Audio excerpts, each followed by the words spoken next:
नमस्कार, आप सभी का बहुत बहुत स्वागत है। आज का हमारा टॉपिक है all construction work cement sand aggregate ratio, यानी कि घर का निर्माण कार्य करते समय हम प्रत्येक वर्ग के लिए सीमेंट बालू गिट्टी का अनुपात क्या रखते हैं। तो इस वीडियो में हम देखेंगे कि घर बनाते समय पीसीसी में हमें सीमेंट सैंड एग्रीगेट का रेशियो क्या रखना चाहिए, foundation, DPC, plinth beam, lintel beam, plaster, column, slab, brick work और फ्लोर, इन सभी वर्क में सीमेंट सैंड एग्रीगेट का रेशियो क्या रखना चाहिए, यानी कि सीमेंट बालू गिट्टी का अनुपात हमें क्या रखना चाहिए। तो चलिए एक एक करके देखते हैं। वीडियो में आगे बढ़ने से पहले आपका एक पॉइंट हम क्लियर कर देना चाहेंगे कि इस वीडियो में आपको सीमेंट सैंड एग्रीगेट के रेशियो को लेकर, यानी कि सीमेंट बालू गिट्टी के अनुपात को लेकर जो आंकड़े बताए जा रहे हैं वो G+2 फ्लोर के घर के लिए हैं। यानी कि यदि आप ग्राउंड फ्लोर, फर्स्ट फ्लोर और थर्ड फ्लोर, इन तीनों में से किसी फ्लोर का घर बना रहे हो तो इस वीडियो में जो भी रेशियो बताया जाएगा इसी ऊंचाई के घर के लिए है, ठीक है। क्योंकि इससे ज्यादा फ्लोर की ऊंचाई वाले घर हाई स्ट्रक्चर में आते हैं और हाई स्ट्रक्चर के लिए सॉइल की बियरिंग कैपेसिटी के हिसाब से कंक्रीट डिजाइन की जाती है। तो इस बात को आप नोट कर लीजिएगा कि वीडियो में आपको जो भी जानकारी बताई जा रही है ग्राउंड फ्लोर, फर्स्ट फ्लोर और सेकंड फ्लोर, यानी कि इस ऊंचाई के घर के लिए बताई जा रही है। तो चलिए एक एक करके देखते हैं कि घर बनाते समय प्रत्येक वर्ग के लिए कंक्रीट रेशियो हमें क्या रखना चाहिए।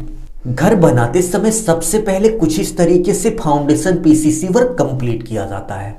तो फाउंडेशन पीसीसी वर्क करते समय हमें 1:4:8 रेशियो का कंक्रीट यूज करना चाहिए। आप इसको नोट कर लीजिए।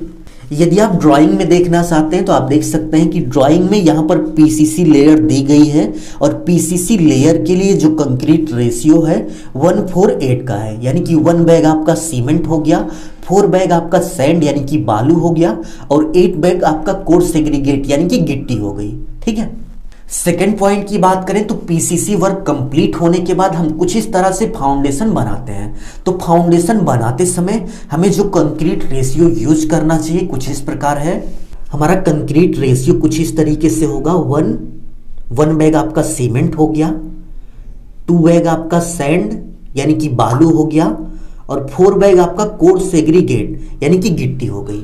और सेकेंड कंक्रीट रेशियो की बात करें तो फाउंडेशन बनाते समय इन दोनों में से आप किसी भी एक कंक्रीट रेशियो का यूज कर सकते हैं, या तो आप 1:4 रेशियो का कर लीजिए या फिर 1:3 रेशियो का कर लीजिए, ठीक है। स्पेशली आप यहाँ पे देख सकते हैं G+2 फ्लोर का घर बन रहा है, तो यहाँ पर G+2 फ्लोर का घर बनाते समय 1:4 रेशियो का कंक्रीट फाउंडेशन वर्क में यूज हो रहा है, ठीक है।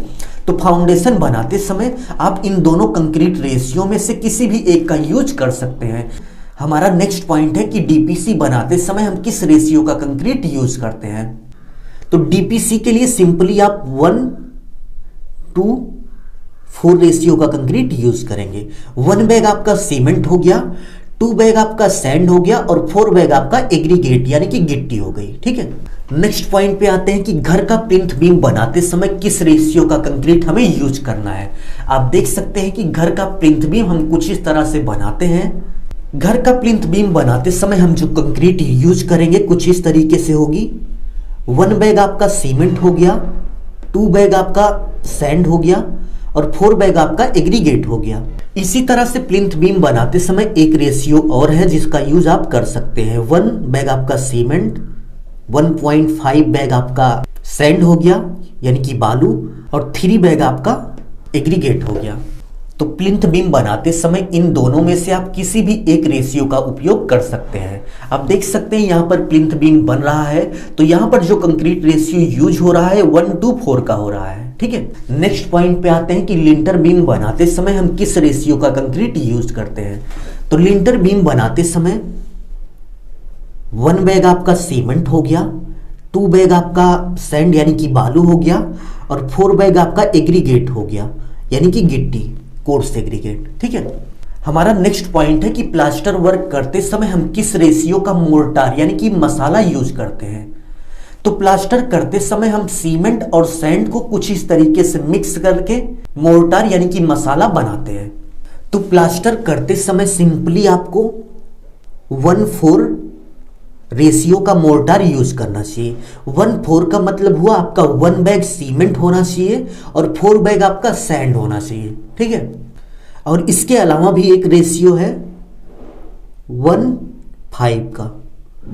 तो आप प्लास्टर करते समय इन दोनों में से कोई एक रेशियो उपयोग में ला सकते हैं।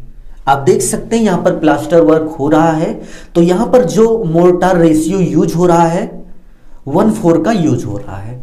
नेक्स्ट हम कॉलम की बात करेंगे कि कॉलम बनाते समय हमें किस रेशियो का कंक्रीट यूज करना चाहिए।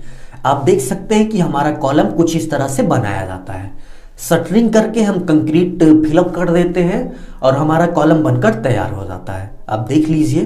तो घर के लिए हम जो कॉलम बनाते हैं, कॉलम बनाते समय कॉलम में हम जो कंक्रीट रेशियो यूज करते हैं कुछ इस तरीके से है। आपका 1:4 से लेकर 1.53। स्पेशली यहां पर जो कॉलम का वर्क हो रहा है तो इस कॉलम को करने में 1:4 रेशियो का कंक्रीट यूज हो रहा है, ठीक है। नेक्स्ट स्लैब की बात करें कि स्लैब बनाते समय हम किस रेशियो का कंक्रीट यूज करेंगे। तो स्लैब बनाते समय 1:4 रेशियो से लेके 1.5 और 3, इन दोनों रेशियो में से आप किसी एक रेशियो का उपयोग कर सकते हैं। कोई भी दिक्कत आपको नहीं आएगी यदि आप सिंपली एक नॉर्मल घर बना रहे हैं, ठीक है। हमारा नेक्स्ट पॉइंट आता है कि ब्रिक वर्क करते समय हमें किस रेशियो का मोर्टार यूज करना चाहिए, यानी कि मसाला यूज करना चाहिए। तो आप देख सकते हैं कुछ इस तरीके से हमारा ब्रिक वर्क होता है। तो ब्रिक वर्क करने के लिए आप सिंपली 1/4 का मतलब 1 बैग आपका सीमेंट हो गया और 4 यानी कि 4 बैग आपका सैंड यानी कि बालू हो गया, ठीक है। तो 1/4 से लेकर 1.5 इन दोनों में से आप किसी भी एक रेशियो का उपयोग कर सकते हैं। और स्पेशली यहाँ पर ईंट को जोड़ने के लिए जो रेशियो उपयोग किया जा रहा है 1/4 है, ठीक है। नेक्स्ट हम फ्लोर यानी कि फर्श की बात करेंगे कि फर्श बनाते समय हमें किस रेशियो का कंक्रीट यूज करना चाहिए। आप देख सकते हैं कुछ इस तरीके से हम फ्लोर बनाते हैं। तो फ्लोर की कंक्रीट बनाने के लिए हमें 1:4 रेशियो का कंक्रीट यूज करना चाहिए, ठीक है।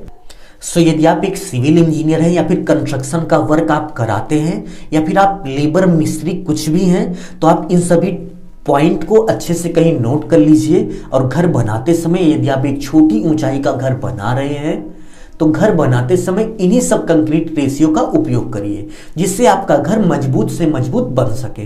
तो आज की वीडियो में हमने आपको जो कुछ बताया, इस पूरे नोट्स को हम 3 लोगों को मेल करना चाहते हैं।